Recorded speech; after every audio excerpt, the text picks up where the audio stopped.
Hello and welcome to this vlog series, Stressed About Stressed, Getting Back to Basics. My name is Dr. Julie Denning. I'm a chartered health psychologist and CBT therapist and I work at Working to Wellbeing. And today I'm going to focus on a tool that's going to help you when you feel under stress and under pressure. And that tool is breathing. Now I know you might be thinking, cracky, why is she talking to me about breathing? I breathe all the time. Why breathing? How's that going to help? Well, in order to answer that question, what we really need to understand is the fight or flight response.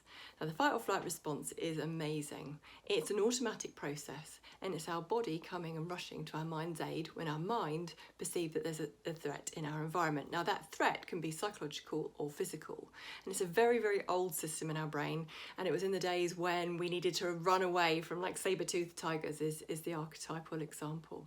But these days our threats tend to be more psychological. So they might be things like a really difficult meeting that you've got coming up, or an emotional conversation you've got to have with someone, or it could just be a day that you see ahead and you can just see the multitude of different things you've got to do, and that is actually stressful. So when your mind perceives a threat, signals go from mind to body, and the body gears itself up to help you to deal with that threat. And it will help you by either fighting the situation, so dealing with it and problem solving, for example, and sorting it out, or running as fast as you possibly can, running away from the situation as fast as you can. Okay, so we stay geared up for as long as the mind needs us to deal with the situation, but the body wants to calm down. So the moment the threat's passed, our bodies do settle and they calm down. And there are two systems involved in the fight or flight response. The first one is the sympathetic nervous system, which switches us on, gets switched on, and the parasympathetic nervous system, which is the switching off button. Remember, our bodies want to come back down.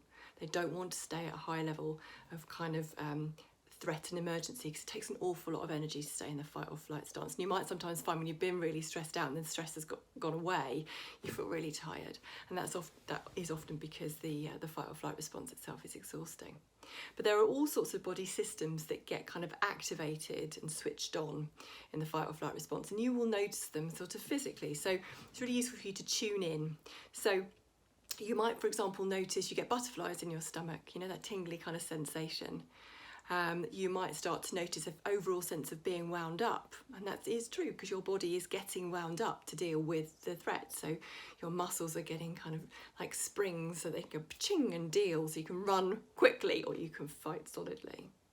And by fight I mean metaphorically, but you deal with the situation. So you might notice that sense. So for example, if someone tells you to drop your shoulders when you're feeling really stressed, you might be really surprised at just how wound up and tense they were becoming as you were getting in that stance to deal with the situation.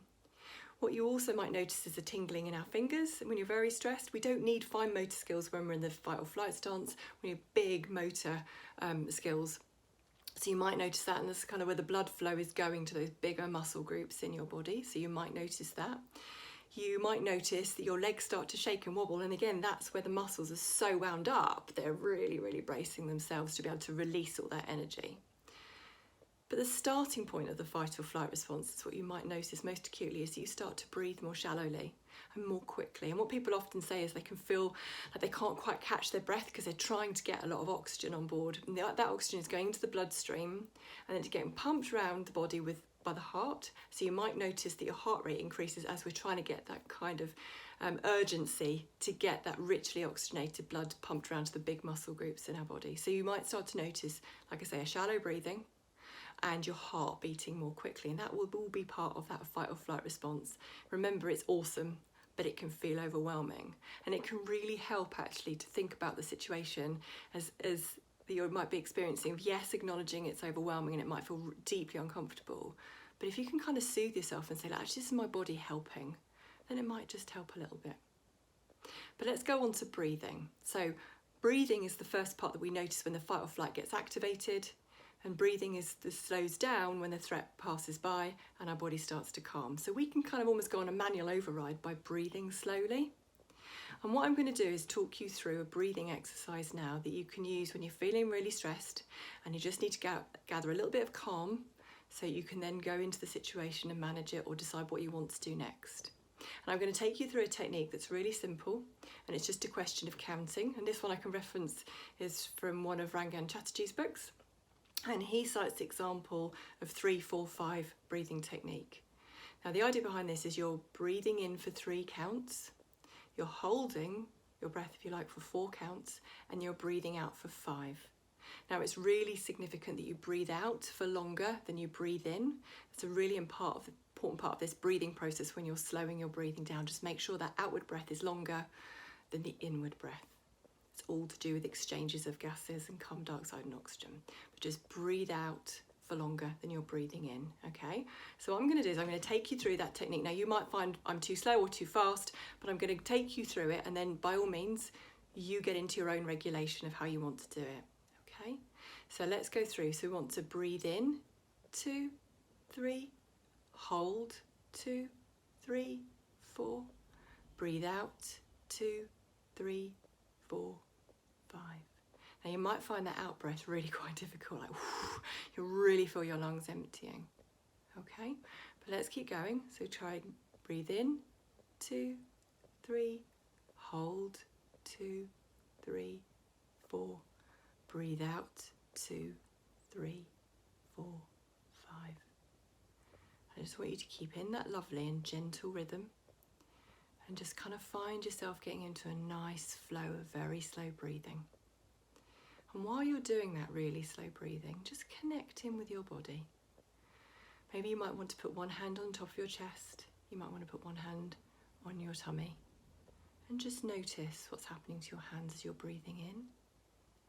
You're holding and you're breathing out. What you really want to see is that hand that's on your tummy moving more than the hand that's on your chest.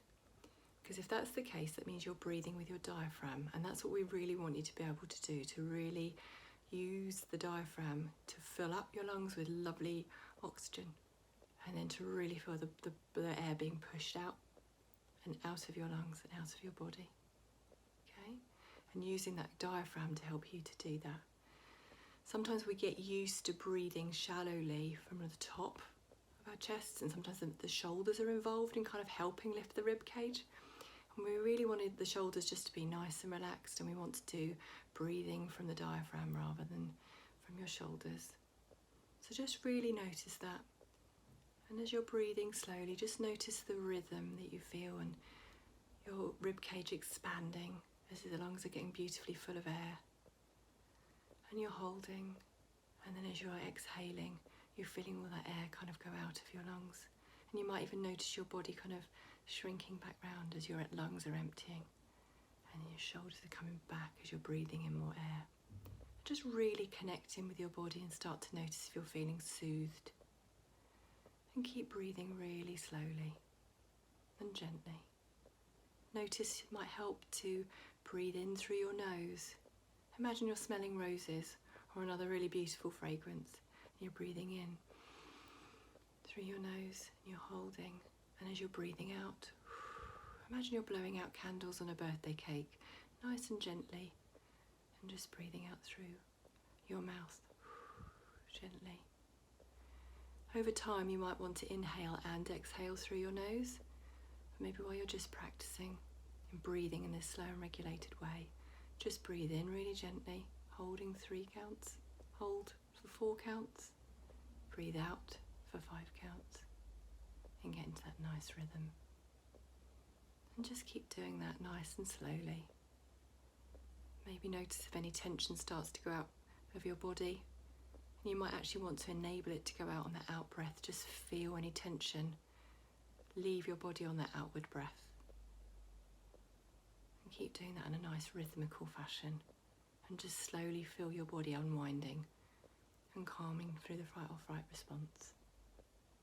And getting back down to that lovely calm space that it wants to be in, enabling your body to soothe and turning down that volume of the fight or flight response. Okay. Now you can carry on doing that by all means, or you can come back into the room now and we can end the breathing session and you can carry on going on your way into today or this evening. Now you can do your breathing for a minute, for 5 minutes, for 15, however long or however much time you have. But just take moments during your day, not only when you're feeling stressed, it will help you, but also when you're feeling calm, and just practice slow breathing so that when you're next feeling a bit stressed or a bit overwhelmed, you can really reach for this technique quite easily because you've practiced it a lot already. I really hope that it helps. Thank you for listening.